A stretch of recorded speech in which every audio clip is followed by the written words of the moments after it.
बड़ा खूबसूरत अंदाज, बड़ी खूबसूरत लड़की। कहो कचाका। अच्छा एक बात बा, जवन लड़की टाप रहा तो उनका आंचल खैचल मिली जाती।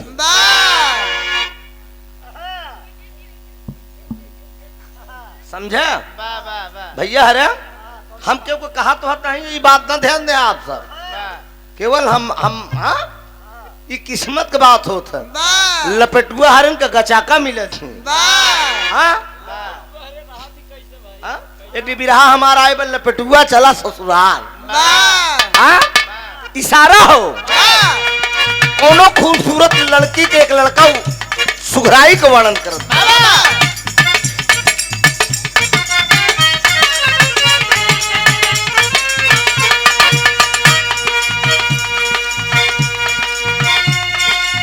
सज धज के मेकअप करके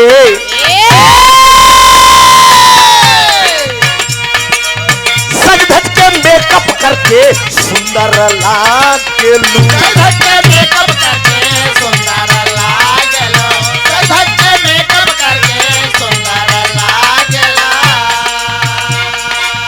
लेकिन में एक नंबर, लेकिन में एक नंबर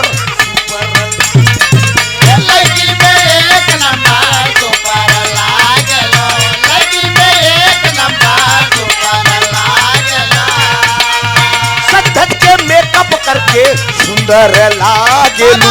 लेकिन में एक नंबर पर लागेलू। ए गोरी मारी दे, गोरी मारी देबू तिरछी नजरी। कल करा ए गोरी मार ले तो तेरा नजरिया हो। हंसल करा ए गोरी मार ले तो तेरा नजरिया हो। हंसल करा उड़े जैसे तितली उड़ेलू, उड़े जैसे तितली उड़ेलू।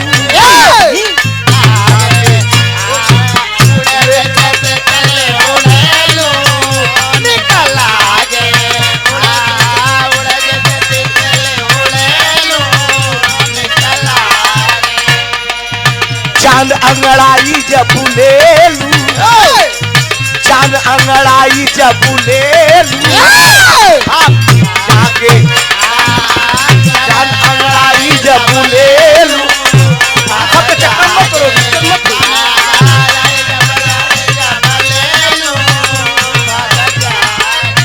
उड़े जैसे तितली उड़ेलू नीक लागे।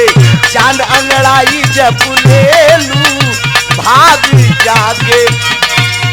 कदवा के बाली जैसे उठवा के लाली जैसे, कदवा के बाली जैसे उठवा के लाली जैसे, सूरज के लाली जैसे उठवा के लाली जैसे, सूरज के लाली जैसे कदवा के बाली जैसे, सूरज के लाली जैसे कदवा के बाली जैसे, सूरज के लाली जैसे कदवा के बाली जैसे, सूरज के लाली जैसे कनवा के बाली जैसे।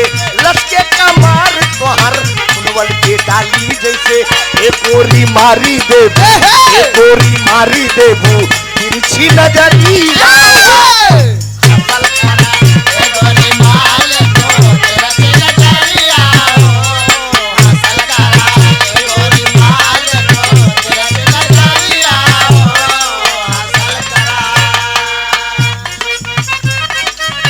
जब जब देखे लाई,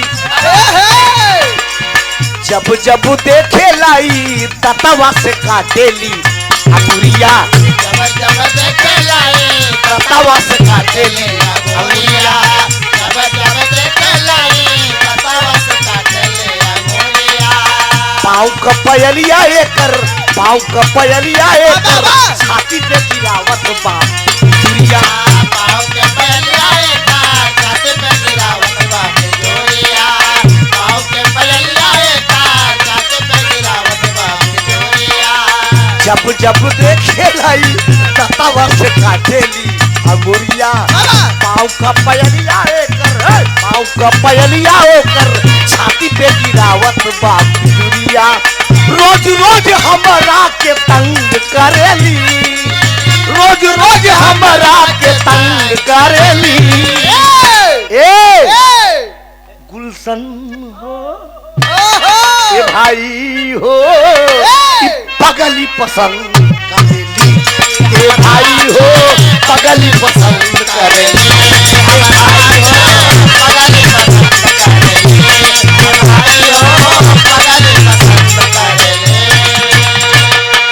बहुत बहुत प्रणाम। शिव प्रसाद जी आप भत्कार के धरती से मूड मत बिगाड़िए, डिस्टर्ब आप लोग हो रहे हैं थोड़ा नीचे से मत, नो टेंशन। मैंने अपनी जिंदगी में बहुत बरखा झेला है यार, तमाम कहीं कलाकार मिलते हैं इधर उधर सालू, कहीं दर्शक में मिल जाते हैं, तो नो टेंशन, जो आए निपट जाओ बहादुर की तरह यार। आकाश नो टेंशन, 101 रुपया पुरस्कार। बहुत बहुत प्रणाम। बहादुर कभी पीछे नहीं हटता। अभी अभी आप लोगों ने सुना साथी कलाकारों से कि चूल्हा पर बनी न भोजनवा बलम तनी माना कहनवा हो, प्रीतिपाल जी के साथ गाए, बहुत कलाकारों के साथ मैंने गाया, पति पत्नी का रोल, देवर भौजाई का रोल, भाई बहन का रोल। तो गीत गाने से न किसी का पति हो जाता है कोई, न किसी की कोई पत्नी हो जाती है, ये कला है। हाँ, जिस रूप में आना पड़े, हाँ, जिस रूप में जो गीत का जो भाव, अभी अभी आप लोगों के बीच में मेरी होली आ रही है, रिकॉर्ड हो चुका है एक नई उभरती कलाकार के साथ, हम ही मेरे पैदा है। जितने भी दबे कुचले कलाकार हैं उनको मैं अपने साथ गवाता हूं, खास तौर से लेडीज कलाकारों के। और कहीं कहीं लोग कहते रहे भैया त्रिभुवन के माया अजीब बा, तो हकीकत बा गुलशन हमार माया अजीब बा।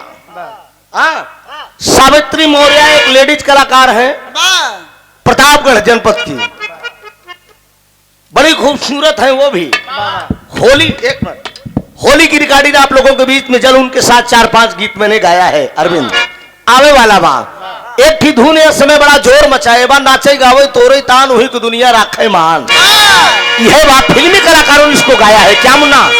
मिलो न तुम तो हम घबराए,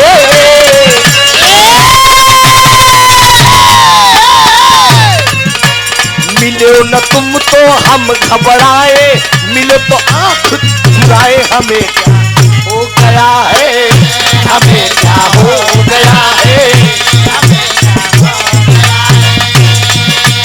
मिलो न तुम तो हम घबराए, मिलो तो आंख चुराए, हमें क्या हो गया है, हमें क्या हो गया है। एक ही गीत आए बा गुलशन भैया, ये समय तहलका मचाए बा।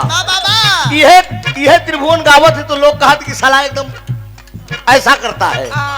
समर सिंह का गीत यूट्यूब पे बड़ा तहलका मचाए बा, नौजवान लोग पसंद करते हैं। कोनो खिल लबहर रहन अपनी प्रेमिका से पूछत बा, नैहर से जब ससुरा गईलू,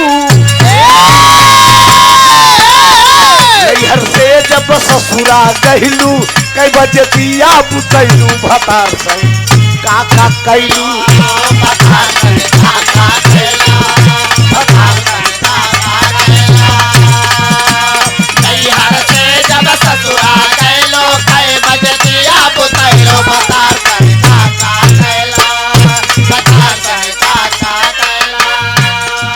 वर्जनालिटी गाऊंगा, समर सिंह ने भोजपुरी जिस तरह से गाया है, मेरा दावा है वर्जनालिटी अतरा वर्जनालिटी मुखड़ा जाएगा। लाजो न लागे तोहरा, लाजो न लागे तोहरा, पूछई में ऐसन बात हो, लाजो न लागे तोहरा, पूछई में ऐसन बात हो, लाजो न लागे तोहरा, पूछई में ऐसन बात हो। कैसे बलम के कोरा सुतवलू, कैसे बलम के कोरा सुतवलू, केवाड़ी में कीड़ी लगैलू, भतार भतार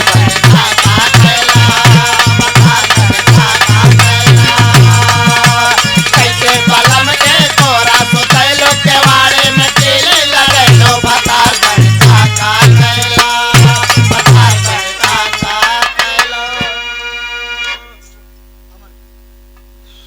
आदरणीय डॉक्टर अमरजीत के कर कमलों द्वारा 51 रुपया। बहुत बहुत प्रणाम सब भैया, नमन आशीर्वाद की परीक्षा है। आगे वो लभर कहत का बा 4 दिन में चमके लागल,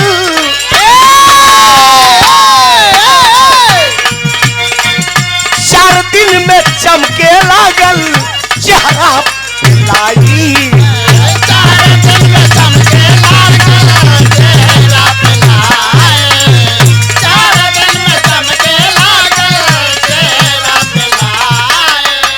इशारा के को लड़की कहत बा कीचड़ में सैया के, कीचड़ में सैया के ना हाईली देनाई।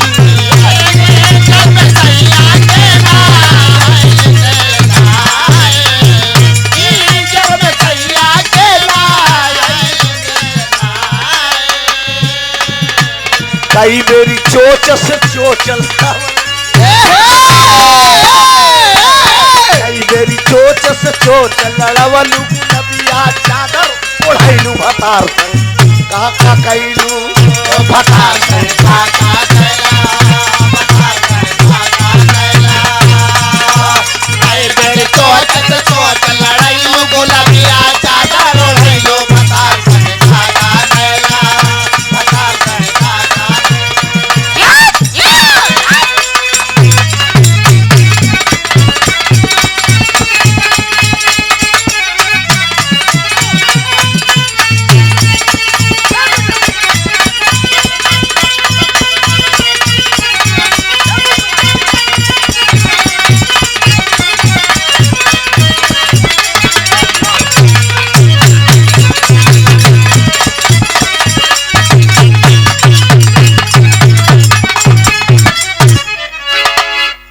धीरज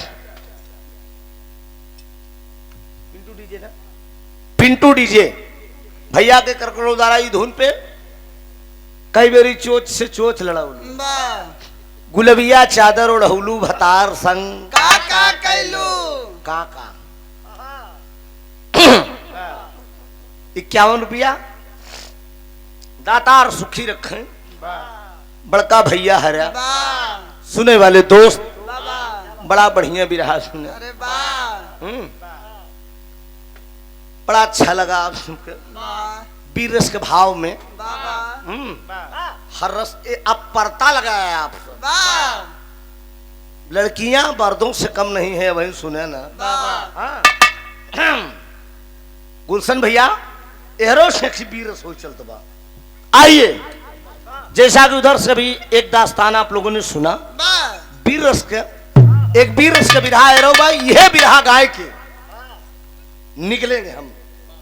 अब मेरा मूड नहीं जम रहा है गुलशन जी, एक बिरहा गाऊंगा उसके बाद निकलूंगा।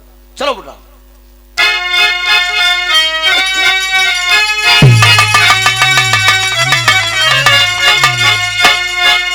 आइए उन जवानों के नाम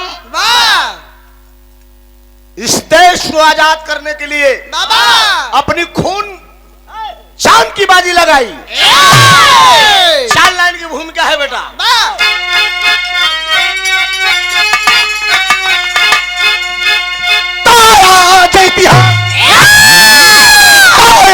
इतिहास का समय का रहा आजाद हम है हमारा तिरंगा, तिरंगा हमारा झुकेगा नहीं, अरे नहीं झुक सके 3 रंगों में रंग, अंगा है धरती लहू से यही, अरे यही पापी अंग्रेज बचाया था दंगा, अरे दंगा हुआ देश आजाद है, आजाद होकर पढ़ते का खागा गायंगा।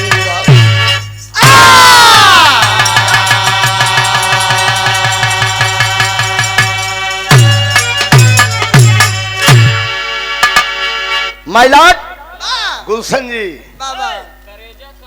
नोट करिए, कहूंगा कुछ नहीं मैं, चूंकि आपका घर है कोई बात नहीं है। बाबूराम कैलाश जी, जब बाबूराम कैलाश जी स्वर्ग में चले गए, मालिक करे उन्हें स्वर्ग में उच्च स्थान मिले। सुल्तान सुल्तानपुर जिला में स्वामी जगन्नाथ जी के भंडारे में एक बार मेरा कार्यक्रम हुआ उनसे। मैंने अपनी जिंदगी में पहली बार उतनी भीड़ पाया। हाँ, हम तो लबेदी मारी थी बताइन दी तनी के।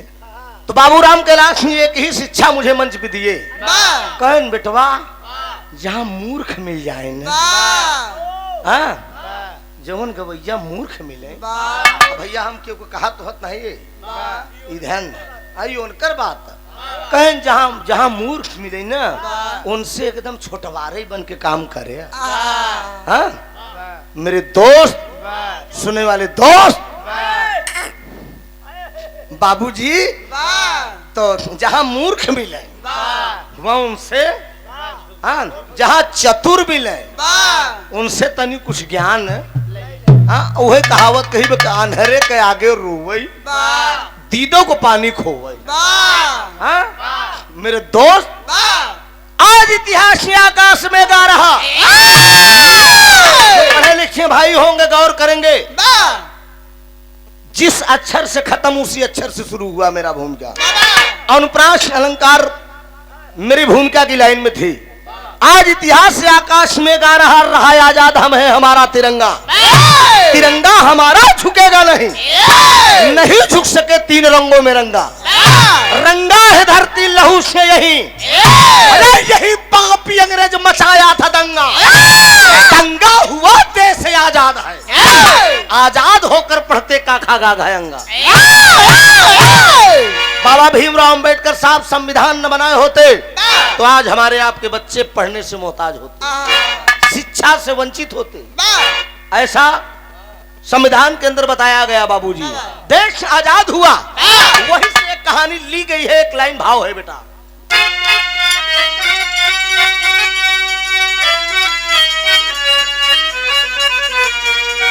कि अरे परवाने चल रहे हैं, कि अरे परवाने चल रहे हैं, अरे तेरे इश्क में तमाम, अरे जानम, अरे अरे जानम जरा इसी आग में, अरे जानम जरा इसी आग में, अरे खुद को जला के दे, जानम जरा इसी आग में, खुद को जला के दे, जानम जरा इसी आग में, खुद को जला के दे, जानम जरा इसी आग में, खुद को जला के दे। मेरे देश में जवान दहाड़ कर कहता है, क्या कहता है कि अरे हिम्मत हो तो जंग में, अरे हिम्मत हो तो जंग में, अरे कभी पंजा मिला के दे, अरे आ जाएगा समझ में, अरे आ जाएगा समझ में, कभी जंगा मिला के दे, आ जाएगा समझ में, कभी जंगा मिला के दे, आ जाएगा समझ में, कभी जंगा मिला के दे, आ जाएगा समझ में, कभी जंगा मिला के दे, आ जाएगा समझ में।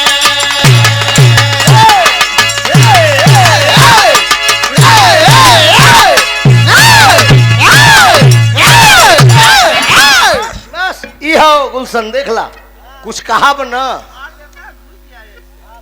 सेतई ऐसे लबेदवा का नाम नहीं बिका कहो, नकली डिबिया कब तक लगी टहर पे, गलत कहे, अरे सेतई के वैसे थोड़े त्रिभुवन त्रिभुवन बकत है, कुछ हुनर होता है, कुछ काबिलियत कलाकार के अंदर मिलेगी। चाहे पूरा बिरहवा हम झूठ बोली, लेकिन जवन बेच देव राजा वो बिकाई जात है, आप लोग खरीद ले, हम आराम से बेच के निकल जाओ, और बेचे वाले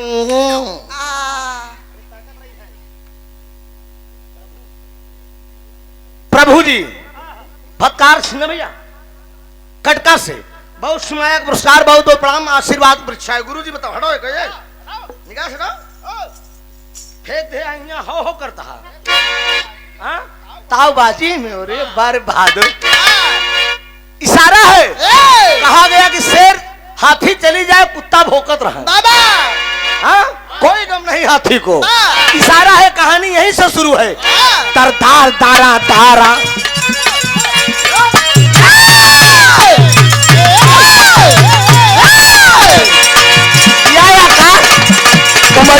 बगावत की जब तक तूफान ठन, उमरी बगावत की जब तक तूफान ठन, हिंदू लहू का प्यास मुसलमान, उमरी बगावत की तब तक तूफान ठन, हिंदू लहू का प्यास मुसलमान। सारंगपुर का राम सिंह जौहर का दीवाना, सारंगपुर का राम सिंह जौहर का दीवाना, सारंगपुर का राम सिंह जौहर का दीवाना। ढाका में अचानक पड़ा गोली का निशाना, ढाका में अचानक पड़ा गोली का निशाना।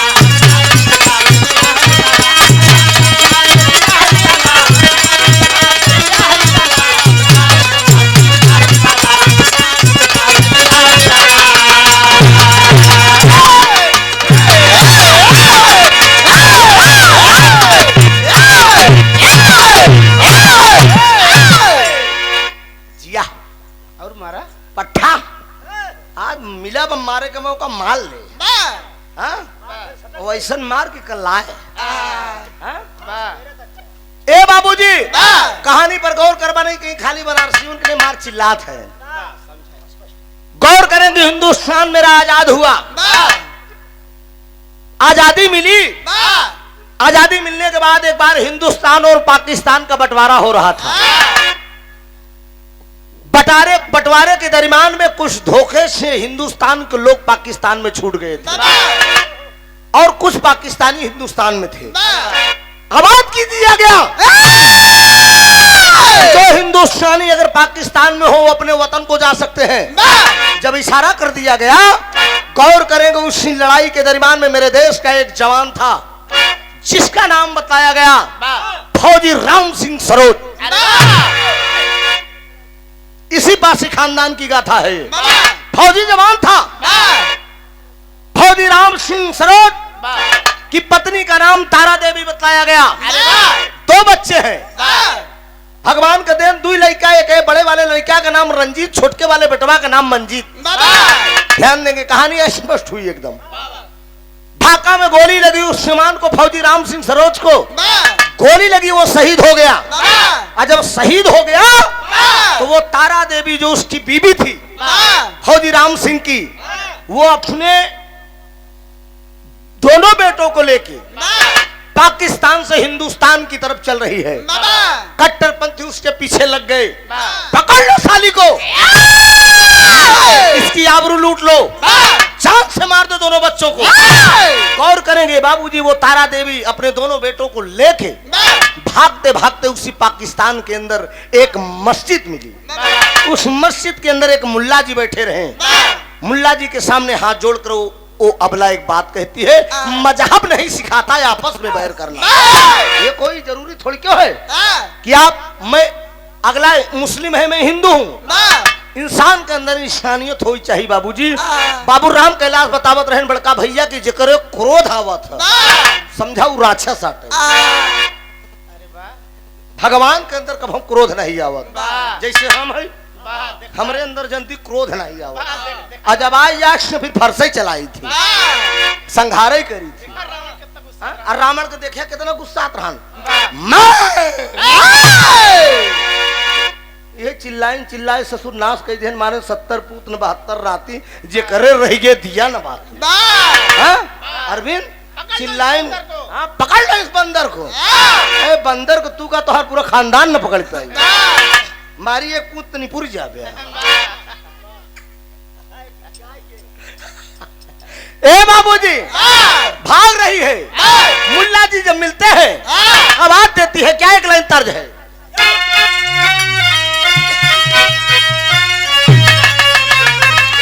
यह तर्ज का लाइन बात कि अरे मुगली से मारी मारी दहिया दे ले तू, अरे मोरे राम दहिया दे ले तू, अरे जहिया मारेला तब मछरी या वेलन जरूर। गौर करेंगे बाबूजी, लेकिन तारा देवी मस्जिद के मुल्ला से कहती क्या है कि अरे रोई रोई अरजी, अरे बाबू रोई रोई अरजी, अब करेला बारंबार, अब करेला बारंबार कि तोहरे माथे बा, कि तोहरे माथे बा ए मुल्ला जी जिंदगिया हमार तोहरे माथे बा मुल्ला जी जिंदगिया हमार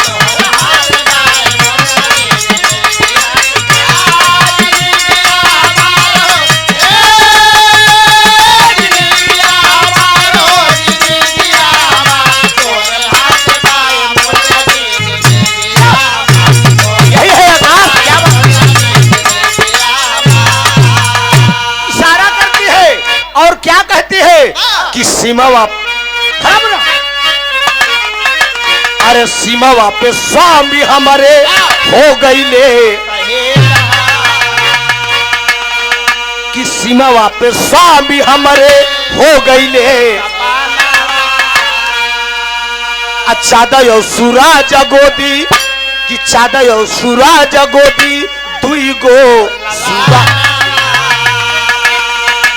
कि चादय सूरज गोदी दुई गो कि अरे करल चाहे पापी हमरे अरे बगिया उजार अरे मोरे राम बगिया उजार कि तोहरे माथे बा ये मुल्ला जी जिंदगिया हमार। गौर करेंगे बाबूजी, आखिर में तारा देवी को मस्जिद के अंदर शरण दे दिया। मस्जिद का मुल्ला उस अबला का खुदा और भगवान होता है। छिपा लिया मस्जिद के अंदर, अपने दोनों बेटों को लेकर वो छिप जाती है। निकल के जब जाने लगती है तो मस्जिद के मुल्ला के सामने हाथ जोड़कर वो औरत कहती है, बाबा मैं आपका एहसान नहीं भूलूंगी कभी। रुको, क्या बात है बेटी, किस बात का एहसान? अरे आपने मेरी आबरू बचाया, मेरी दोनों बेटों की जान बचाया। बाबा मंदे जिंदगी शुक्र गुजार रहूंगी, जिंदगी भी आपके एहसान तले जीऊंगी। कहा नहीं बेटी, बेटी बेटी शब्द से आप बाबा संबोधित कर रहे हैं मुझे। मैं अगर आपकी बेटी हूं तो मेरा भी ये फर्ज बनता है कि आपको क्या कमी है। जो कमी हो आप बताइए, मुझसे मांगिए। मस्जिद के मुल्ला जी ने कहा, बिटिया नहीं दे पाओगे, जाने दो, मत मांगो, जले पे नमक मत छिड़को। नहीं बाबा क्या चाहिए आपको? कहा अगर देना है तो मांग रहा हूं, फिर समझ लेना, कलेजे पे पत्थर धर लेना। कहा बोलिए बाबा। कहा देना हो तो जो दो बेटे हैं, दो बेटों में से एक बेटा तू मेरे हवाले कर दे। गौर करेंगे, इतनों बड़े मतारी कलेजे पे पत्थर रखेंगी बाबूजी, लेकिन कोई माँ अपने बेटे को कैसे देगी? कहा नहीं बाबा, जिंदगी की सबसे बड़ी अनमोल धरोहर आप मुझसे मांग रहे हैं, कोई दूसरी चीज मांग लीजिए। कहा नहीं, अल्लाह ताला ने, खुदा ने मुझे कोई आज तक संतान नहीं दिया, मैं अपने बुढ़ाई के सहारा के लिए तेरा एक बेटा मांग रहा हूँ। मैं वादा करता हूँ तुझसे, एक दिन इसमें पढ़ा लिखा कर मैं पाकिस्तान का मेजर भी बना दूंगा। हाय हाय हाय हाय हाय। गौर करेंगे विरहा को सुनने वाले भैया, आखिर में वो तारा देवी को मजबूरन उस मस्जिद के मुल्ला के जिद के आगे, जो छोटा वाला बेटा था मंजीत, ए मुन्ना आवाज न हो बेटा, मंजीत को उठाकर गुलशन भाई मस्जिद के मुल्ला को तारा देवी देती है। अब गौर करेंगे, मुल्ला जी वादा किए हैं कि पाकिस्तान का मैं मेजर बना दूंगा। छोटा वाला भाई पाकिस्तान में और बड़ा वाला भाई हिंदुस्तान में। सारंगपुर गांव में माता के साथ, तारा देवी के साथ पिताजी ढाका में शहीद हो चुके हैं। अब गौर करेंगे तर्ज के लाइन में, मुन्ना छोड़ी यह तर्ज के लाइन में कि अरे छोड़ी गई रे, अरे छोड़ी गई रे रात सुतले से जरी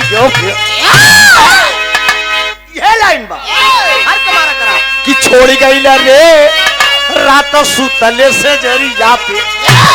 लेकिन ए बाबूजी होत का बा, कहा अरे भुलाई गई ले, अरे भुलाई गई ले तू नौ धर्म के पिछड़वा, भुलाई गई ले तू नौ धर्म के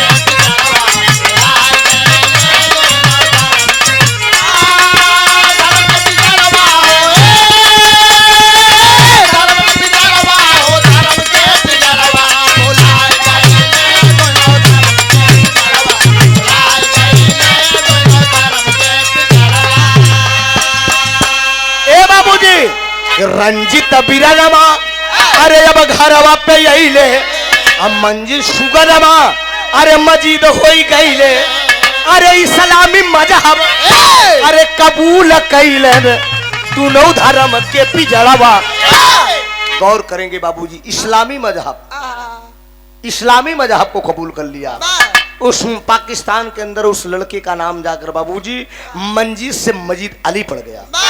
इस्लामी मजहब कबूल कर लिया, पढ़ने लिखने लगा। हिंदुस्तान में बड़ा वाला भाई पढ़ लिख रहा है, लेकिन मालिक की देन देखे, विधाता की देन देखे बाबूजी। इधर पढ़ लिख कर जो बड़ा वाला भाई है वो हिंदुस्तान का मेजर बना, फौजी जवान बना, वर्दी पहन के वांट निकला भड़ा और बाबूजी हो गया। वर्दी पहन के अपने मतारी तारा देवी से एक दिन कहा कि माँ हम फौज की नौकरी पाएगी। माँ खींच कर चाटा माँ मारती है, क्या इसी दिन के लिए मैंने तुझे पाला पोसा है? मैं नहीं चाहती हूँ, मेरी मांग का सिंदूर इसी देश के लिए शहीद हो गया, मैं अपनी गोदी का लाल नहीं खोना चाहती। गौर करेंगे बाबूजी, लेकिन इतने में जो रंजीत था वो कहता है कि माँ गर्व करना चाहिए तुझे। अरे तू तेरा मांग का सिंदूर देश के लिए शहीद हुआ, तू वीर पुरुष की पत्नी के साथ साथ एक वीर पुरुष की माँ भी कहलाएगी।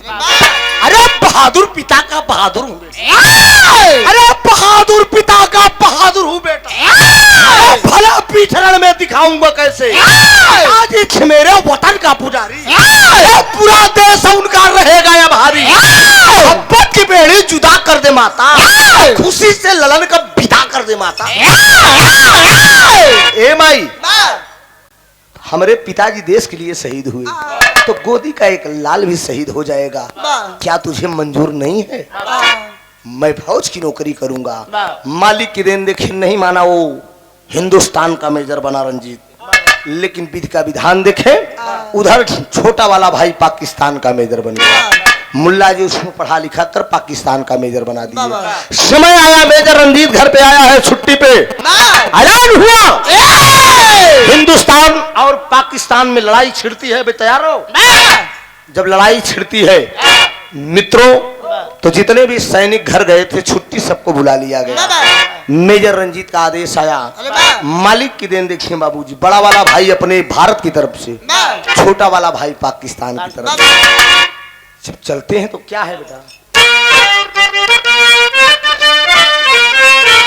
अरे मोरे राम मतवाला बल के चल भास से रवा, अरे मतवाला बल के चल भास से रवा, अरे कावनी बिलक हस्ती बारे हिम्मत वाला, अरे अवनी बिलक हस्ती बारे हिम्मत वाला, मतवाला बन के चल भास से रवा। बाबूजी चलता क्या लाइन है बेटा? हाँ,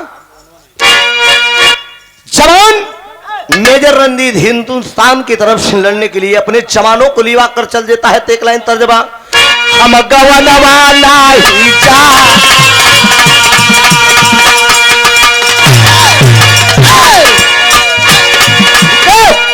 ई लाइन बनारस वाली है, एक पूर्वांचल वाले झटक गावत की हम गवन वाला ही जा, लेकिन ई धुना के हमरे उस्ताद हैदर अली गावत रहे, कैसे गावे?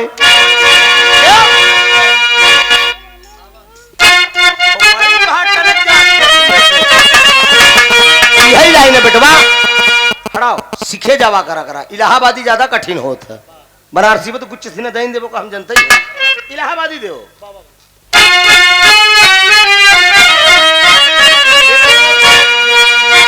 यह लाइन बा कि हम गमनवा नहीं जा, अरे हम गमनवा नहीं जाब कि हम गमनवा नहीं जा, अरे नई नई प्रीता लगाला आही हनावा, हम गमनवा नहीं जा।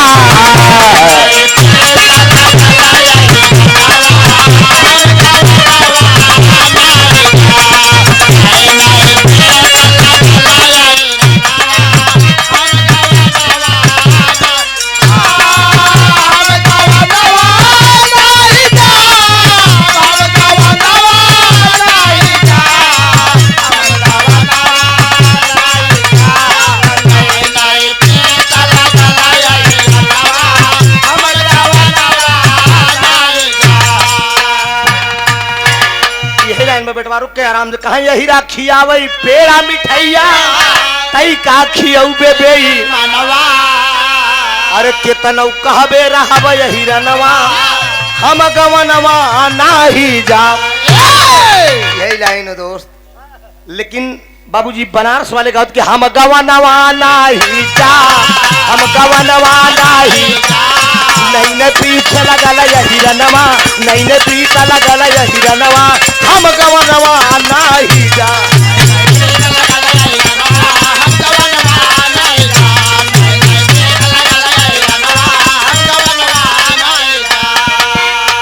लेकिन मेरे देश का जवान कह रहा है बाबूजी मेजर रंजीत जवानों को लेकर सीमा पर डटा है कहता क्या है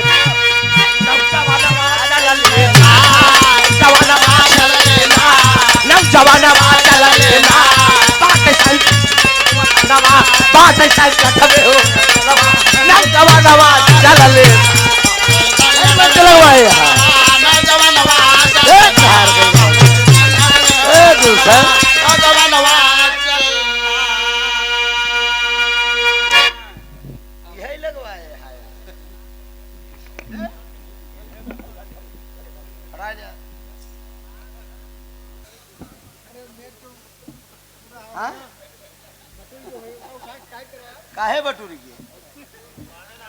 अरे तो मंचे ही अच्छे अच्छे बटूर जा भाई नाटे खोटा मालिक की देन है क्या करोगे। तब का गुलशन तोहरे मोहब्बत में चला है चला ये खिगा के चल देते ऐसे और हमरे यहाँ भैया तो बना ले उठावा का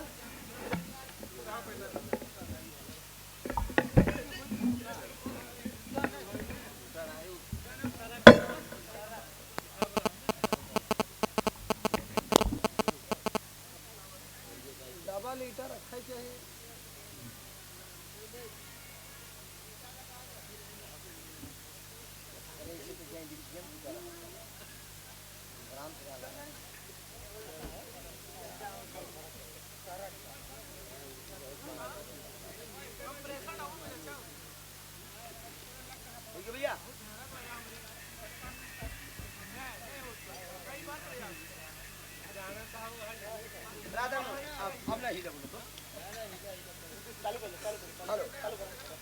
हेलो चला आप निकाल लगा आराम से हिला डुलम ना है तो फिर गड़बड़ाई क्या मतलब अब बुलाया तो लेकिन अब बुलाया बढ़िया समझ ल सब कुछ रहा यार जाना था गुलशन तू तब क्या कहा हर हर तमाम दे तहार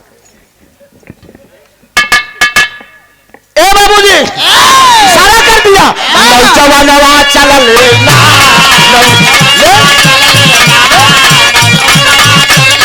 नौजवानवा चल लेना नौजवानवा चल लेना बात संकट में हो वतनवा बात संकट में हो वतनवा नौजवानवा चल लेना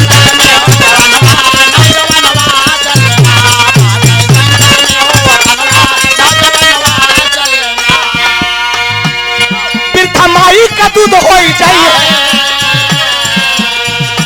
माई का दूध हो जाए लेकिन भेदवा नहीं बता लेकिन भेदवा नहीं बता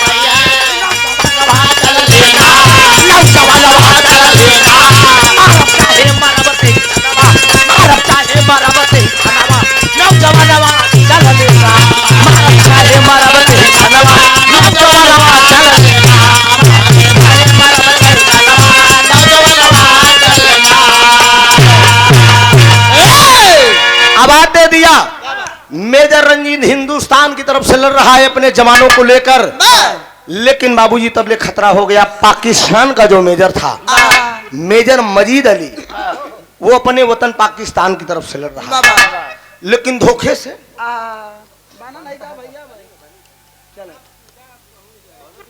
पकड़ के बैठा रहा धोखे से पाकिस्तान का मेजर हिंदुस्तान के मेजर रंजीत को पकड़ लिया पकड़ के ले गया पाकिस्तान जेल में बंद कर दिया कोई की वर्षात कर रहा है पूछ रहा है कि तू कहाँ का रहने वाला है मेजर रंजीत कह रहा है कि मैं हिंदुस्तान का रहने वाला वो नौजवान पता बताता है कि बलिदानी मेरी मातृभूमि, अरे बलिदानी मेरी मातृभूमि, अरे बलिदानी मेरी मातृभूमि अरमान न दिल का सहती है।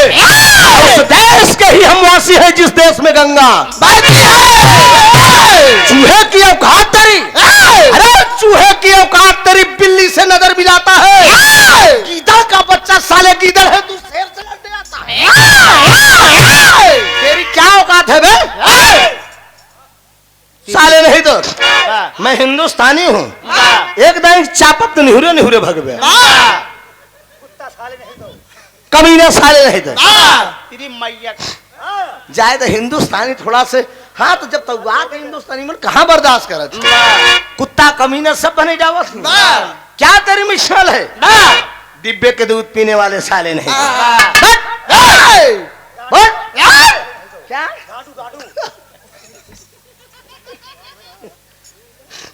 लेकिन कोई बात नहीं, जो भी बच्चे हमारे बोल रहे हैं गाने के भाव में हैं। साले पाकिस्तानी को ललकार रहे हैं। हाँ हाँ नहीं बॉर्डर पर ललकार पावता है ही ललकार ले। हाँ भाई जो पाकिस्तानी हो का खराब लागी जेका देश भारत से प्रेम हो समझी सही बात है। अच्छा दादा के लैला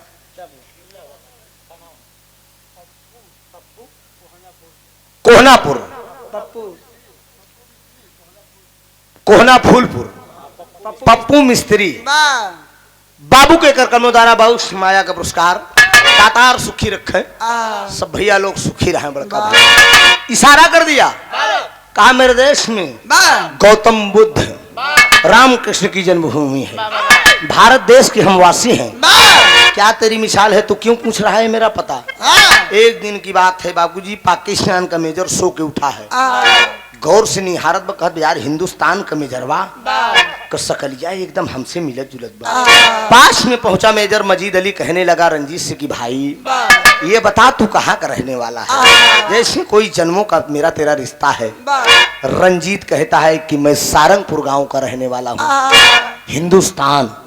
मेरी माँ का नाम तारा देवी है, मेरे पिताजी फौजी राम सिंह जी, राम सिंह सरोज का मैं बेटा हूँ। पिताजी मेरे शहीद हो गए। गौर करेंगे बाबूजी, वो मेजर मजीद अली करता क्या है? पाकिस्तान जेल में उसको छोड़ के मेजर मजीद अली रंजीत को जेल में छोड़ने के बाद सारंगपुर गांव चल देता है। पाकिस्तान से बॉर्डर क्रॉस किया, हिंदुस्तान के सरहद पे आया और आने के बाद सारंगपुर गांव में पहुंचा। और गौर करेंगे गुलशन भाई, यहाँ तो मालिक की मर्जी एक और हो चुकी है। क्या हो चुकी है? आज रोते रोते उसकी जो माँ है वो दोनों आंख की अंधी हो चुकी है। तारा देवी केवल अपने दोनों बेटों की याद में और अपने पति की याद में मेजर मजीद अली रंजीत बनकर पहुंचा। राधा नाम की एक लड़की थी, उससे उसकी शादी होने वाली। एक दिन दोनों आंख अंधी है, माँ देख नहीं पा रही, वो समझ रही कि रंजीत है।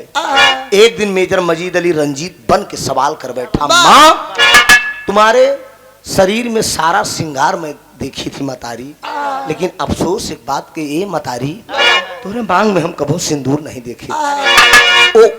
वो माँ कहती है कि बेटा ये बड़ी गम भरी कहानी है, मत पूछो मेरे लाल। क्या कहती है माँ?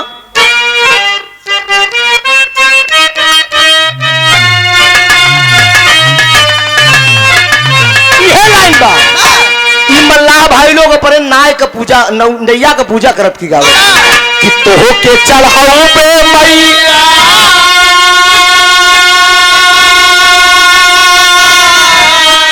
अरे नारियर चुनारिया हो कि गंगा मैया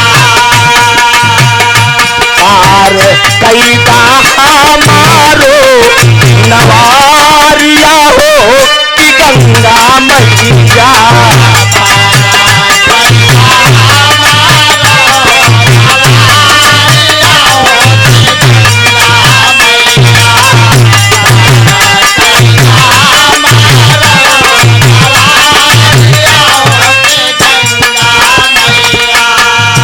गौर करेंगे बाबूजी, लेकिन वो मांधी कहती क्या है? रोवे एक पति करीब हम एक पति में रोवे लिनी मातारी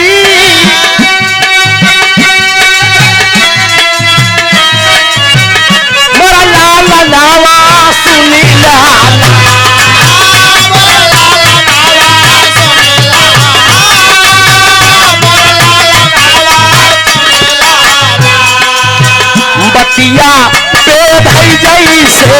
लालनवा बतिया दे भाई जैसे बनावा मोर लालनवा सुन लाना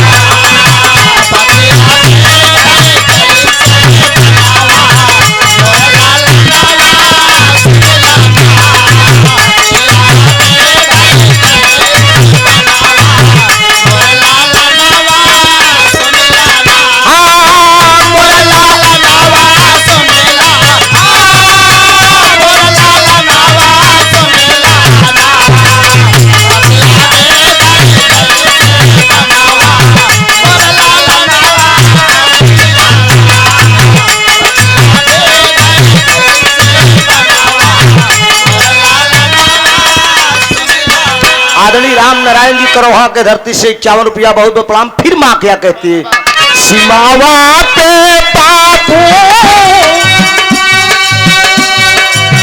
तोहरे मार लगैले ना आई हो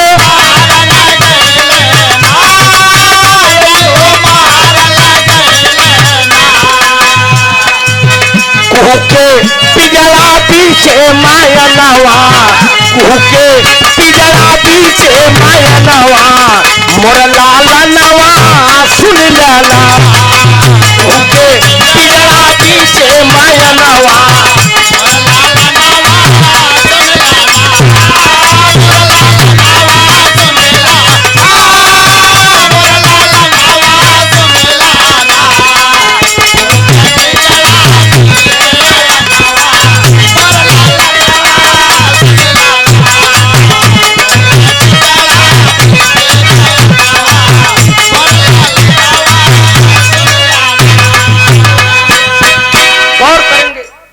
हम समझत है लेकिन हम यहो समझत है का बोलत है सब समझत है। गौर करेंगे बाबूजी। कहा मंजीत तोरा एक छोटा बीरनवा रहलन अरे मेजर बनलन पाकिस्तानवा मोर लालनवा सुन लाना। और करेंगे बाबूजी। मतारी तारा देवी सारी बात मजीद अली से बता दिया। तू 2 भाई था, तेरे पिताजी ढाका में शहीद हो गए, ढाका में शहीद हो गए, अचानक गोली लगी। तू 2 भाई था, पाकिस्तान से लेकर मैं भगी थी। सामने एक मस्जिद में मुल्ला जी मिले थे, तुम दोनों भाइयों की जिंदगी बचाया और मेरी आबरू, उसकी कीमत मैंने मुल्ला जी को दे दिया, तेरे छोटे भाई को। वादा किए थे कि एक दिन पाकिस्तान का मेजर बनाऊंगा, आज वो मेजर बना होगा। मजीद अली समझ गया कि वाह, कहने का मतलब कि मैं जिसको जेल में बंद करके आया हूँ वो मेरा सगा भाई है। मजीद यही बात सोच रहा है और पापट का भाव है। गाना भी मेरा करीब है। रुको राजेश गुरु, कार्यक्रम के आयोजक साहब बड़े भैया गुलशन सरोज जी, गुलशन पासी पेवर लिखे थे। हाँ, कटका के धरती से ये 501 रुपया का पुरस्कार गुलशन जी से मेरा दिली लगाव है। कई कार्यक्रम कभी भी ये प्रोग्राम के लिए बोले होंगे, मैंने कभी पैसे के लिए आपसे कहा, कभी मैंने पैसे के लिए ना कहा। गुलशन जी बोले एक आकर के गायन मेरे दरवाजे पे आपको गाना है, हमने कहा बिल्कुल, मोहब्बत में जो भी आप दे दोगे मैं लेकर चलाऊंगा। पार्टी के लोगों से मैंने बात किया, हमने कहा गुलशन जी के यहाँ चलना है, तो आकाश वगैरह बोले कि चला, गुलशन जी के यहाँ चलना है तो चलना है। रोज कमात है, एक दिन हल्के डोज में काम हुई। 501 रुपया का पुरस्कार, बहुत बहुत प्रणाम। जहां प्यार में अगर कलाकार आए वहां अगर खार पैदा हो जाए तो साफ बात है कि तुलसी वहां न जाइए जहां आंगन कुटी छवाए।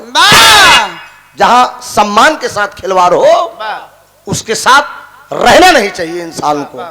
गुलशन जी, मैं बड़ी ऊंची बात बोल रहा हूं बाबूजी, यही बात क्यों बोल दिया कि मैं जिसको जेल में बंद करके आया हूं इसके मतलब वो कोई गैर नहीं है, वो मेरा सगा भाई है। पापट का भाव लगा मुन्ना।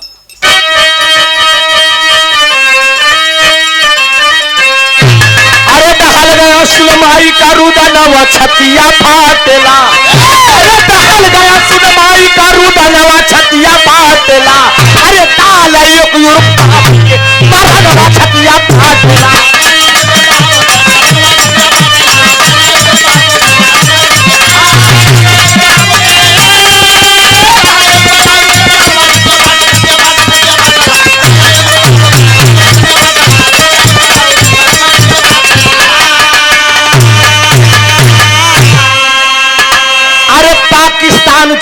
के अंदर मेजर मजीद गई ले आई हो। अब पाँव पकड़ के बढ़ के भैया के अब कहने लगे बिल खाई हो। कहा जा जाने में पड़ गया तू मनवा छतिया पाटला, जा जाने में पड़ गया तू मनवा छतिया पाटला। अरे भेटे भाई भरा मनवा छतिया पाटला।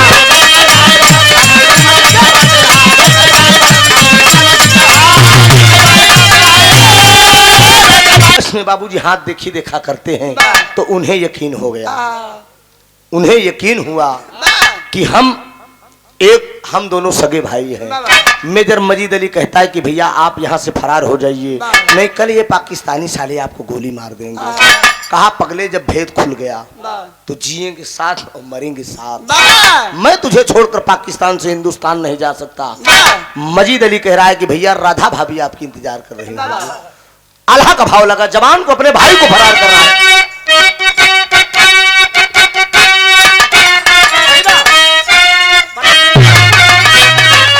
अरे चलिया से चलिए भावा बेचारा रजीत भैया।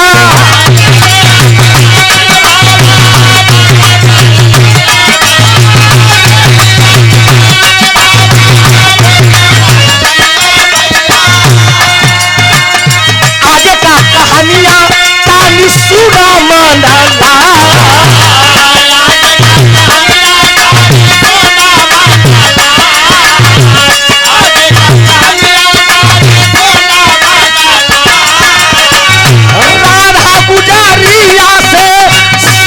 रचवले भैया।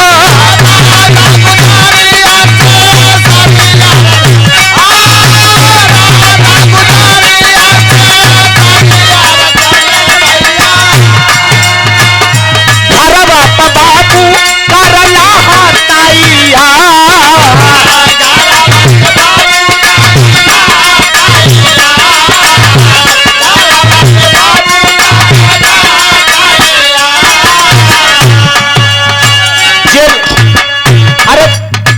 जेल का निरीक्षण का दिन करैया वाले ए भैया, जेल का निरीक्षण का दिन करैया वाले एक कभी जेलवा से रहल भरा कारण बुलाई लिया तो बड़ा मजी देखो। अरे बतिया का पूछा जाता पूरा ललकार हो बतिया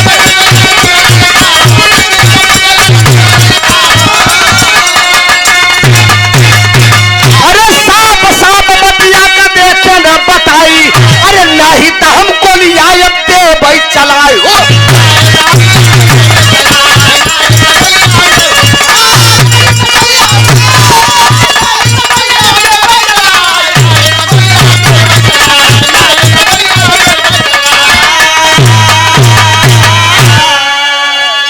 गौर करेंगे, अपने भाई मेजर रंजीत को पाकिस्तान से फरार किया, हिंदुस्तान आया। राधा नाम की लड़की से वो उसकी शादी हुई, उसके बाद सुहागरात की तैयारी कर रहा था। लेकिन बाबूजी एक दिन की घटना है। घटना कौन सी घटती है? कर्नल आपस में दोनों भाइयों को बात करते हुए देख गया था। पाकिस्तान जेल का निरीक्षण कर रहा था। एक कैदी कम मिला, मजीद अली को बुलाया। कर्नल पूछा कहा हिंदुस्तान का मेजर कहा गया? रंजीत कहता है, मजीद कहता है कि मैं नहीं जानता। आपस में बात करते हुए देख गया था। कर्नल बाबूजी मेजर मंजीत पर गोली चलाता है। जब गोली चला दिया तो ये पाकिस्तानी कि ये क्या? गौर करेंगे बाबूजी, जब गोली चली सुबह पेपर के माध्यम से सुहागरात की तैयारी कर रहा था। खबर पहुंची पेपर के माध्यम से कि पाकिस्तान का मेजर मजीद अली, मेजर रंजीत, हिंदुस्तान के मेजर रंजीत को फरार होने के आरोप में, जेल से फरार होने के आरोप में मेजर मजीद अली को गोली का शिकार बनाया गया। पेपर में खबर पढ़ता बौखला गया, तमतमा उठा कि मैं सुहाग रात मनाऊं कि अपने भाई का बदला लूं। दुल्हन के पास पहुंचता है, पढ़ी लिखी बीबी है। राधा से कहती है कि बताइए मैं क्या करूं। दुल्हन कहती कि हम आप जिंदा रहेंगे तो सुहाग रात तो फिर हो ही जाएगी, लेकिन पानी गए कोनो जिंदगानी काम के, भाई का बदला लीजिए, वतन की रक्षा करिए आप। आखिरी भाव है, होता क्या है?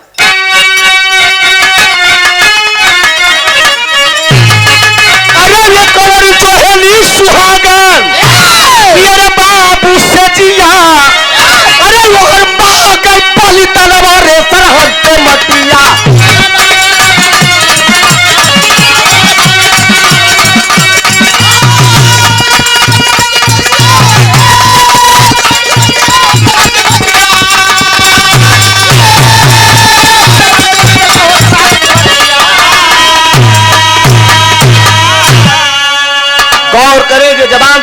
को उठना है बाबूजी।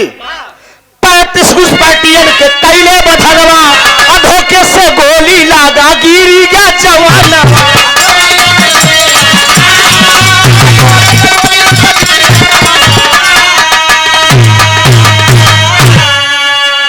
भाई का बदला लेने के लिए जवान रंजीत आता है बाबूजी, 35 पाकिस्तानियों को मारता है। 35 पाकिस्तानियों के मारने के बाद धोखे से बाबूजी एक गोली रंजीत को लगती है। इतने में पाकिस्तानी साले हिंदुस्तान से पाकिस्तान के बॉर्डर में खींच लिए, सरहद खींच लिए। खींचने के बाद ये पाकिस्तानी साले करते क्या है, दोनों भाइयों को बोटी बोटी कर दिए, रंजीत को और मंजीत को। इधर गांव के लोग, देश के लोग सोच रहे हैं कि आवत हुई है, लेकिन इतने में पाकिस्तानी किए क्या, पाकिस्तान से उठाकर लाश बाबूजी हिंदुस्तान के सरहद पे डका दिए। जब हिंदुस्तान पे सुबह जब ड्यूटी जवानों की चेंज हुई तो बोरे में भरी 2 लाश मिली, दोनों लाश को उठा उठा कर ले गए बाबूजी। तो बोटी बोटी लाश हुई थी दोनों भाइयों की। इधर खबर गई घर पे, एक तरफ अंधी माँ है तारा देवी, दूसरी तरफ उसकी बीबी राधा है। गौर करेंगे बाबूजी, अपने पति का लाश लेकर राधा नई नवेली दुल्हन एक चिता लगवाती है। चिता लगवाने के बाद पति का लाश लेकर जिंदा वो जल जाती है, सती हो गई। मुझे इस धरती पे जीना बेकार है, जब मेरे मांग का सिंदूर इस धरती पे जिंदा नहीं रहे तो मैं अब रह के क्या करूंगी। यही बात हो रही है। जो अंधी माँ है वो क्या करती है, अपने छोटे वाले बेटों को लेकर बाबूजी लाश वो भी चिता लगवा कर जल के शहीद हो जाती है। ये मेरे जवानों और नारियों की कहानी थी दोस्त। लाए उस देश से कश्ती निकाल के इस देश को रखना मेरे बच्चों संभाल के। यहाँ आपस में लड़के मर जाता है के कहा जवान है देश की रक्षा करेगी। हाँ तई बड़ी मई बड़ी में। हाँ इंसान अपने दुख से नहीं परेशान, वो दूसरे को सुख से परेशान। साला कैसे बढ़िया इतना काम करत बा। हाँ एक नीचा दिखाई तो यही बड़े कहना बा कि सब दिन ए गुलशन भाई की सब दिन रही ना समाइया, ए भाई हरा सब दिन रही ना समाइया, सब ही से चाला सब बोल के, ए सब दिन रहे ना समाइया, सब ही से चाला सब बोल के।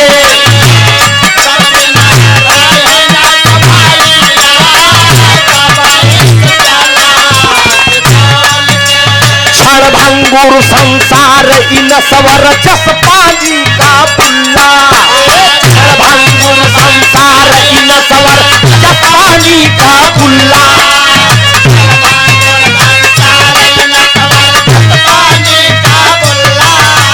छल भंगुर संसार इन सवर जस पानी का पुल्ला, एक दिन आई है आनवाइया, एक दिन सपनवैया है, ओ एक दिन आई है आनवाइया, सब ही से चला सब बोल के, ओ एक दिन आई है आनवाइया, सब ही से चला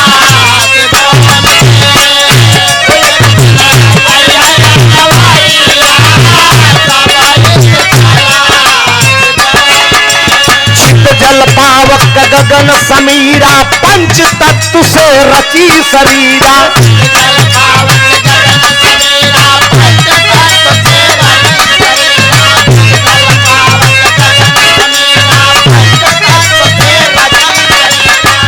जल पावक गगन समीरा, पंच तत्व से रची शरीरा,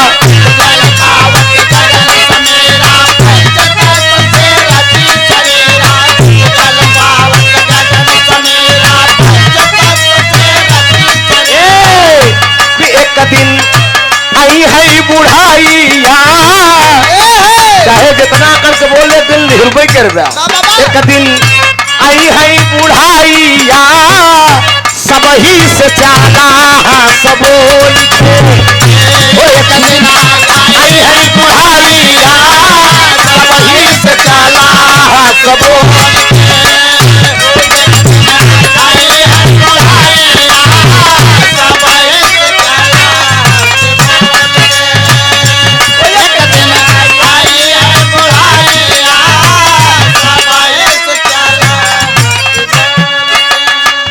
आदरणीय नमो भैया प्रभु जी बड़ी फरमाइश में कि दादा राम आधार के हैदर उस्ताद के दादा राम कैलाश के लाल जी लहरी के सबके तनिक लटका झटका सुनाए दे। वाह 21 रुपया बहुत प्रणाम बा, आशीर्वाद की परीक्षा है।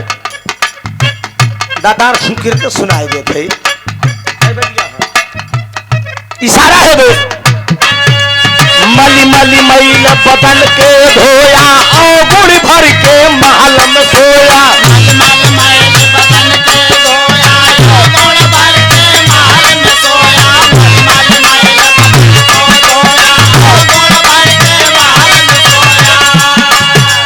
मली मली मैल बदन के धोया और गुड़ भर के महल में सोया।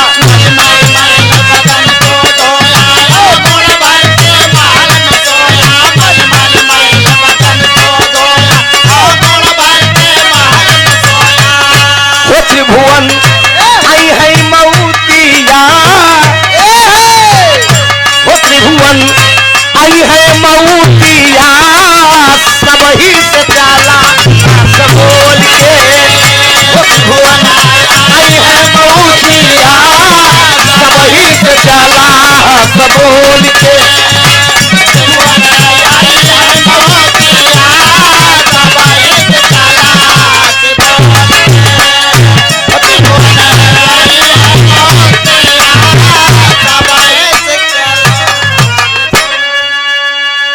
स्वामी स्वामी गीतानंद अनंत भय भुल्लू तय दिए कोतारी।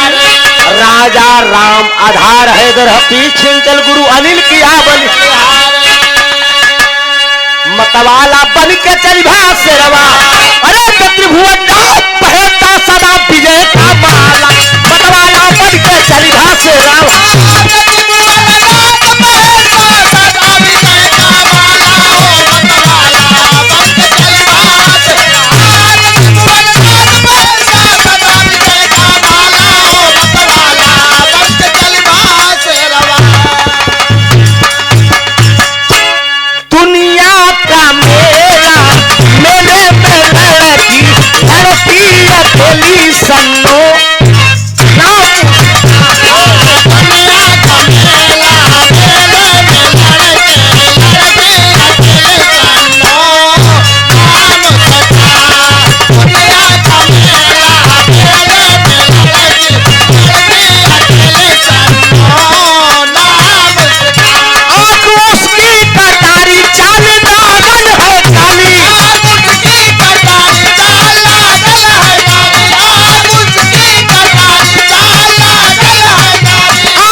वाले दोस्त बड़का भैया तई लगाए तो दू जाइन दादा वाला मुन्ना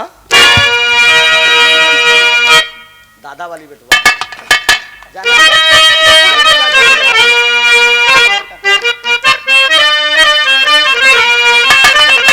जिया लाल क्या बात है धीरज पाल कोई गया तू जिए का काल। हाँ हाँ कहना है धीरज पाल जिए काल बेमिसाल और लालों में लाल किए कमाल। कहना है दोस्त स्वर्गीय बाबू राम कैलाश के गावत सुने वाले दोस्त बड़का भैया पछोरे तो सब जानत लेकिन किरावे जुजबिन जानत किरावे ती लबेदवे जानत बड़का भैया दादा राम कैलाश बतावे कहा सूप में चावल ले ले ऐसे दूध फट फट मारा आया ढंग से मारा कि दाना अलग किनका अलग कोनो दुल्हनी को दुल्हा प्रदेश आए है मास्टर बाजा वाले अब तो मोबाइल चली गया आ। पहले चिट्ठी चौपाती से काम होता रहा गुलशन क्यों। हाँ मेरे दोस्त बड़का भैया वाह दुल्हन पेरा था आहा जैसे भैंस बिना चारा का आहा अपने गोसैया का नहीं देखा था तो पेरा था वाह वैसे वैसे दुल्हन। अब तो मोबाइल चली गए नहीं, पहले चिट्ठी चौपाती आवे कि वो आवे लागे तो खबर आवे कि जा बताई दे हमारे बुधनवा कम्मा से हम 13 तारीख के आओ। वाह लाली लिपस्टिक लगाए के दुल्हन सजी रहा है। मेरे दोस्त बाबूजी कि आज हमार राजा आवत है। वाह सास रानी देखिन कहीं राज के करे पर बिजली गिरी कहीं जाना राजा जी आई है जना राजा जी यही है जना दुल्हा जी यही है कहया जबड़ी बोलई कादा हो जना राजा जी यही है आज बड़ी बोलई कादा हो जना राजा जी यही है।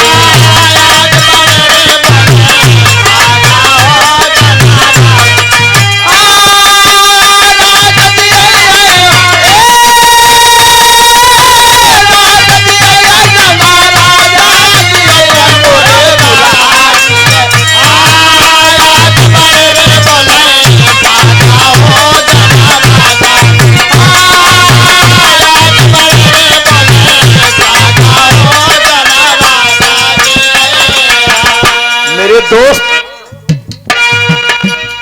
अरे मोर मन मोर मन मोर मन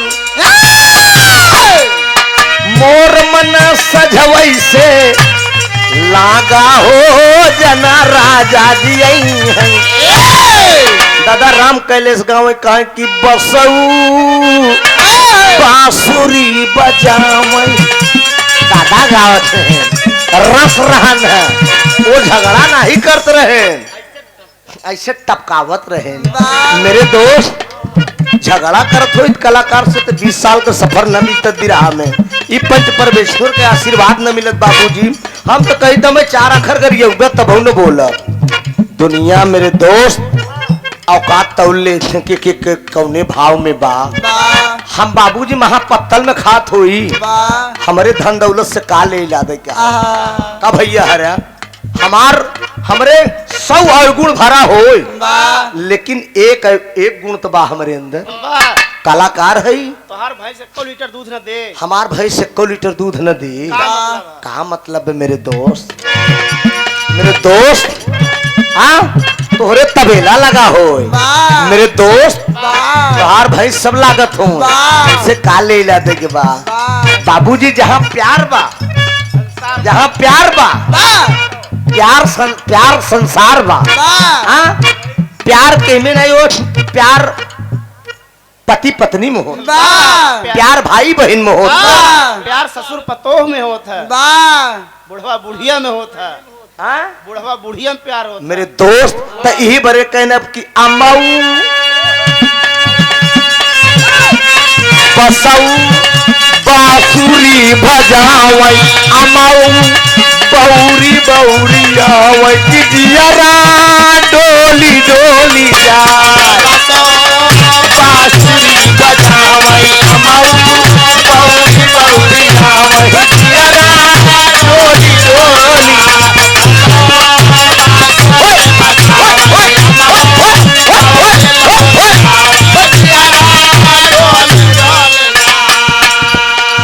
बहन बगले मंच से सुने रहे हम क्यों कब नाम न ले बाबूजी बगले मंच से सुने रहे कि प्रेमचंद से गाना रहा माँ कसम प्रेमचंद ऐसा गवैया है स्वर्गीय बाबू राम कैलाश का नाती और सबसे ज्यादा विरहा प्रेमचंद से हमसे होता मेरे दोस्त यह महीना में कम से कम 5 प्रोग्राम प्रेमचंद के साथ प्रतापगढ़ सुल्तानपुर जौनपुर भरे दास गाय टक्कर की लड़ाई होती लेकिन झगड़ा नहीं करी कि तोर हम जानी थी तई हमका घरे नहीं ले आईगे घरे का ठेहुन ले आई जाए हाँ चाल चरित्र बढ़िया होना चाहिए तब क्यों घरे जाबे बाबूजी। मेरे दोस्त ठग जाने ठगही का भाषा बड़का भैया कहना बा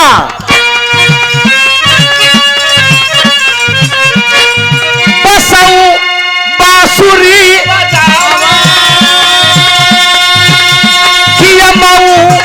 बौरी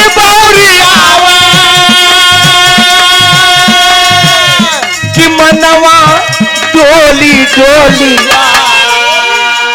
हाँ, अरे गोरी कंगना बजावे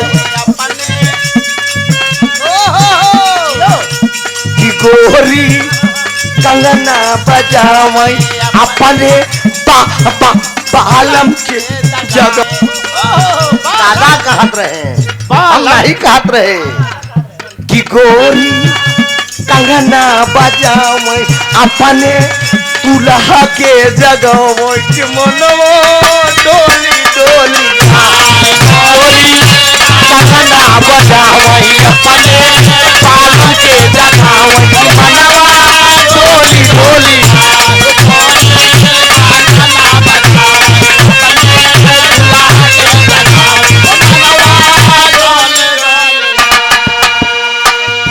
कि गोरी कंगना बजावे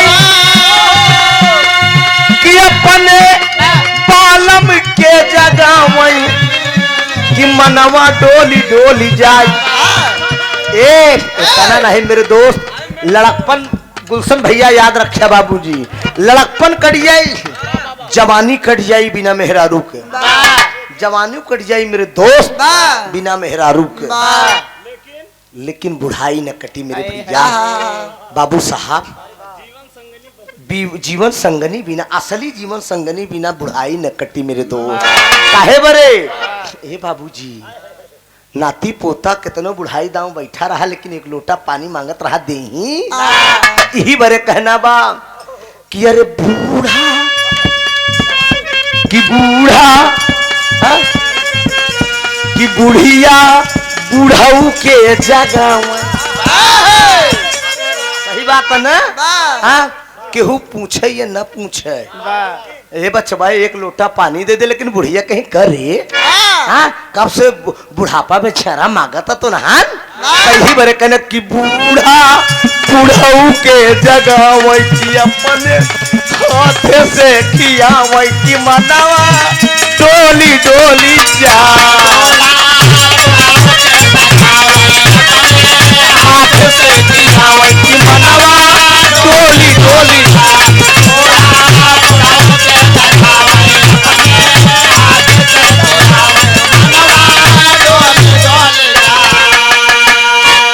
ए बाबूजी नहीं बेटवा समय ढेर हो जाई। ई त बाबू राम कैलाश का लटका हो गया। हैदर उस्ताद के एक लाइन झटका सुन ला भैया के फरमाइश में, सब एक एक लाइन हमसे सुन लिया। आए हाय कहा अरे झकोरा मारे झूलनी यही झूसी के पैदा भय, आई झूसी अमर हुई है, कहा एकर नाम नहीं बे, चाहे जौनी जिला में गावई जाई थी बलिया बहन भैया का कहीं कहीं की माँ डिंग डांग का करी हम डिंग डांग वाला है ये है। ए बाबूजी बलिया में गए, हमसे मीरा मूर्ति से गाना रहा 7 दिसंबर का, हमसे लोग पूछे लगे कि नहीं बतावा ये रामधार जी का जो नाम गाया जाता है कहाँ के रहने वाले थे? हम कहे हमारे प्रयागराज में झूसी के रहे वाले। कहे ना बहुत ज्ञानी थे, हमने कहा बहुत ज्ञानी। हम कहे इतनी बड़ी को खोपड़ी रही, दादा जानता है अरहरी की दाल कितना खात रहे। आप तो यहीं की निवासी है, आप जानते ही है बाबूजी, जमन बड़ी के खोपड़ी रही जवान बाटी रही। दादा के एक दिन लड़कपन में हम गाना सुने चला गए, गायन कहे नानी पानी बहा पतिया रहा लपेटे सरसेठे का किला का भीतर दुई हर चले भाई, दुई लागे घर में सुंदर नार नौकरी 7 लाख तो भिक्षा दे महतारी, तू बड़ी बाज रही धुतकारी। दादा रामधार का गाना रहा। दादा हैदर उस्ताद गावे कहा अरे घुसुरी गवा बरधा कहा गईले ससुरारी, ए भाई गुलशन गईले ससुरारी, अरे गईले ससुरारी बन के दुल्हावा हम एक ठीक कमाल कई दिया, गईले ससुरारी बन के दुल्हावा हम एक ठीक कमाल कई दिया।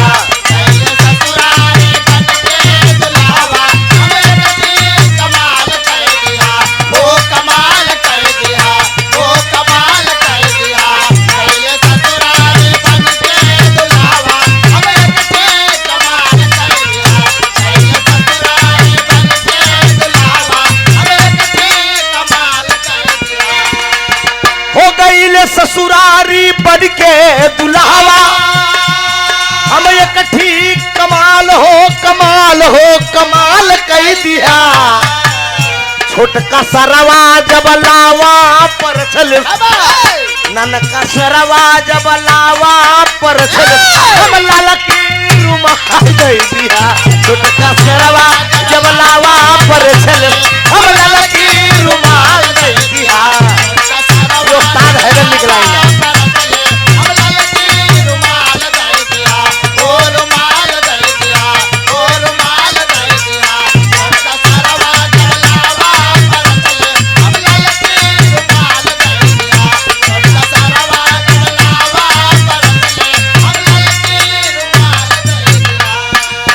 हमारे गुलशन भैया का बड़का भैया दिनेश भैया यह लाइन पर देते नहदर उस्ताद के कि मतलब गैले ससुरारी बन के दुल्हवा हमें ठीक कमाल कह दिया छोटका सरवा जब लावा पर छिलिस तो हम ललकी रुमाल दे दिया अब लाल जी लहरी के फटका आएगी गुलशन भैया गाय देगी रहाई दे गाय दे आप लोग की इच्छा बा लाल जी लहरी वाला गाय दे सब जने हाथ उठावा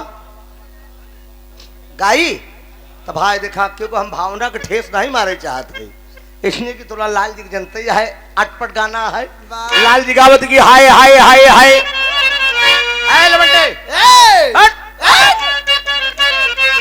बाड़ी बिस्तिया शेरश नजर्रा मैं लाल जी लहरी हूँ फौंक तुमको तो भस्म हो जाओगे बनारस बलिया आजमगढ़ छपड़ा गाजीपुर भभुआ बिहार ऐसे बोला थी ना हाँ गुलशन जी बनारस बलिया आजमगढ़ छपड़ा बबुआ बिहार से कोई मई के लाल लाल जी लहरी का आज तक पिट नहीं पाना जब समय बिरहा लाल जी लहरी जब से बिरहा गा रहा है तो तुम चड्डी पहन के डालती रही लाल जी लहरी मानत नहीं जियरा का कर दे हाँ हाँ बिल्कुल काहे न बोली ही मास्टर रीनू होशियार है बोली ही तू टेंशन ना ले हाँ हाँ हाँ भैया इशारा बा तकाई जाता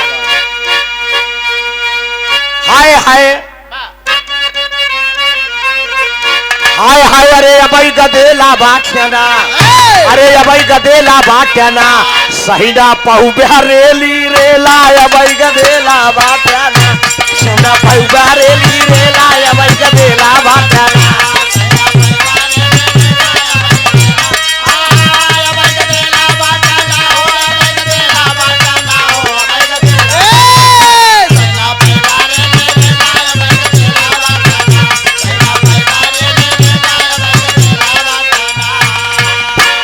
तमाम प्रकार का लाइन में कहें अबई भतरासिन बाटू ना घूम के आऊ मथुरा काशी अबई भतरासी बाटू ना लहरी होई गए सन्यासी अबई भतरासी बाटू लहरी गावत की न आना बुरा है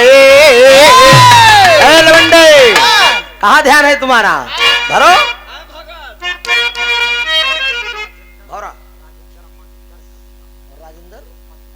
राजेंद्र मधुकर आप कटका से 51 रुपया बहुत बहुत प्रणाम सब भैया का नमन है जहां रहे आबाद रहे लहरी की शुभकामनाएं साथ रहे हैं कहना है दोस्त अरे मेरे दर्द दिल की अरे दवा क्या करोगे अरे बड़ी बेवफा हो तुम वफा क्या करोगे लेकिन दोस्त कहना है अरे न आना बुरा है न जाना बुरा है न आना बुरा है न जाना बुरा है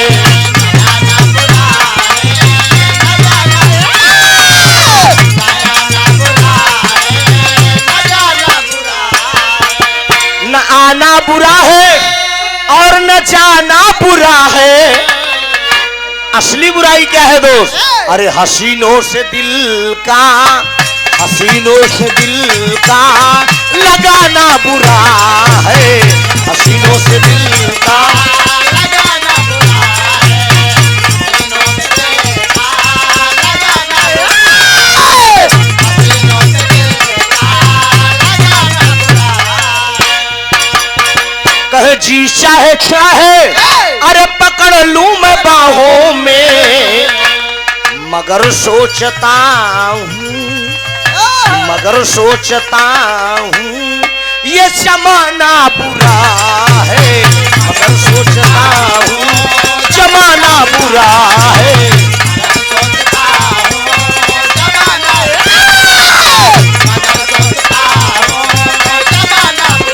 बहुत बहुत धन्यवाद आप सब भाइयों को।